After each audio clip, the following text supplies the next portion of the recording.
Trump says he wants to eliminate taxes, and Scott Bessent says, the Treasury Secretary, that 2026 is the feast. Now, those two statements are extremely important. Number one is Trump said this 9 years ago. Number two, the word feast is really important that Scott Bessent used. So he said 2025 was setting the stage. 2026 is the feast. Trump said 9 years ago he's going to eliminate taxes, and now he's saying the same narrative again.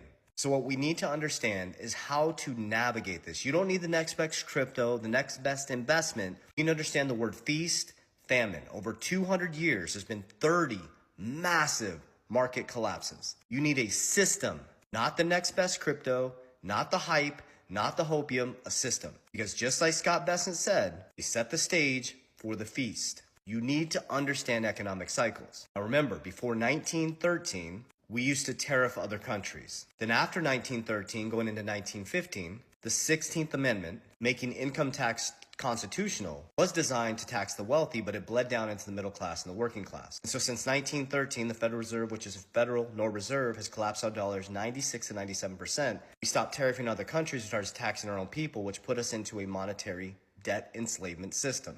So now Trump is stating he's going to eliminate taxes. He said that 9 years ago. I wouldn't bank on any of this stuff. I would prepare. Don't wait for saviors.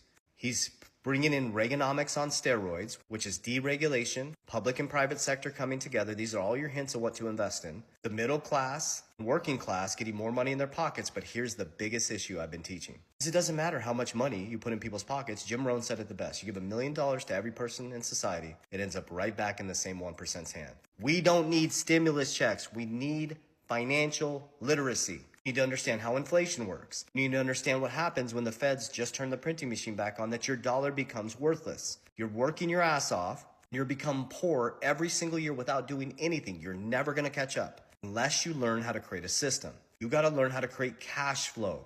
If they eliminate taxes or put more money in your pocket and they start giving you stimulus checks, you better learn how to invest because your dollar is worthless. If they lower taxes and they lower interest rates and they print a shitload of money, you actually become poor because the dollar they're giving you becomes worth less and they're taking the printed money and investing in assets. It's not by chance that Trump media is climbing up in the top 10 in Bitcoin treasuries. It's not by chance that American Bitcoin, Eric Trump, is one of the fastest growing Bitcoin treasuries. It's not by chance that Strategy B is the #1 Bitcoin treasury and BlackRock is the #3 holder in their Bitcoin treasury company, Strategy B, and BlackRock is the #1 holder in Bitcoin. Now, I'm not saying you have to invest in crypto. What I'm saying is you have to learn how to beat inflation. What assets will beat the devaluation of your currency? Why do you think gold